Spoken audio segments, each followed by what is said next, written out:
The chair of the Young Lives Commission and former Children's Commissioner for England, Anne Longfield. Very good morning to you. More than double the number of children missing school compared to pre-pandemic levels. Just how concerned are you by that? Well, I, along with many others, are very concerned about this. I mean, being out of school on any long-term regular basis is a disaster for all children.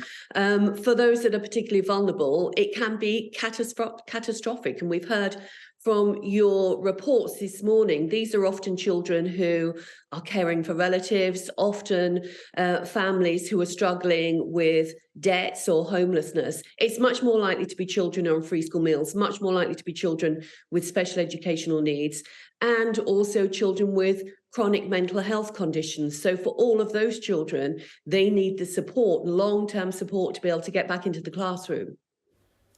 And why have these numbers got so much worse since the pandemic? How much of a part has that played? Well, it has certainly played a part. I mean, these were problems that we knew were developing before the pandemic. We knew that a lot of children were developing mental health conditions, or that we were much more aware of them. But of course, the pandemic had a big impact of that. It just poured rocket fuel on that.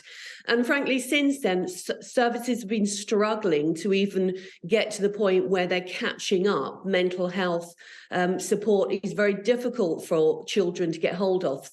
Thresholds are very high. And of course, they're not attained in school, but this is also an indication of the lack of support, or the lack of levels and scales of support needed for the children who need it in school. So yes, there's children who aren't attending, severe absence as it's called, but there's also high levels of persistent absence, children who attend less than 9 days, miss one day or more per fortnight.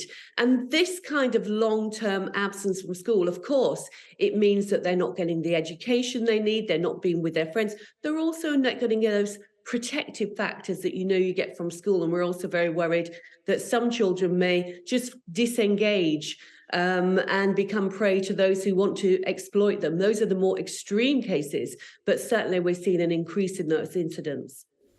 The government has said that it's expanding its attendance hubs and also mentor systems as well. They say they support up to 600 schools. How helpful are they, and is that enough? Well, of course, they're helpful. They bring some benefits, and some children will certainly be able to re-engage because of that. But this is a much bigger scale problem than this. We're talking about, as you said, thousands and thousands of children, and we know what works. That's the frustration. The long-term support it needs to enable those children, enable those families to build the confidence, to build the capacity to be able to get back into school. My concern is that this is becoming an entrenched problem, and that if we don't fix it now, it's just storing up problems for the future. So what do you want to see happen now?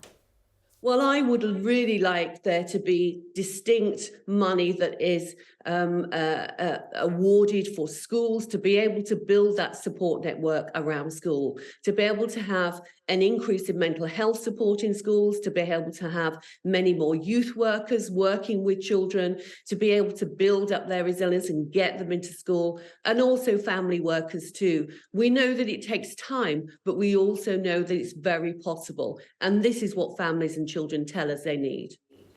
OK, well, Anne Longfield, chair of the Young Lives Commission.